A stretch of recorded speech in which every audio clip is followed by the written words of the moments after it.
Forasuguru, Cryptocurrencies and Video Games, a new world of gaming with crypto. The integration of cryptocurrencies into the video game industry is creating a transformative shift, revolutionizing how players engage with games, manage in-game assets, and even monetize their gaming experiences. This convergence of blockchain technology and gaming offers numerous opportunities and innovations. Key innovations: play-to-earn models. Cryptocurrencies facilitate new economic models in gaming, such as play-to-earn (P2E), where players can earn digital assets or tokens through their in-game activities.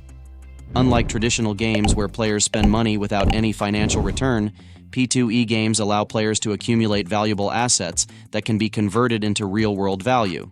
This creates an incentive for players to engage more deeply and invest more time in their gaming activities.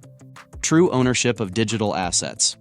Blockchain technology ensures that in-game assets such as characters, items, and skins are uniquely owned by players. Through non-fungible tokens, NFTs, players have verifiable proof of ownership for their digital assets, which can be traded or sold on various marketplaces.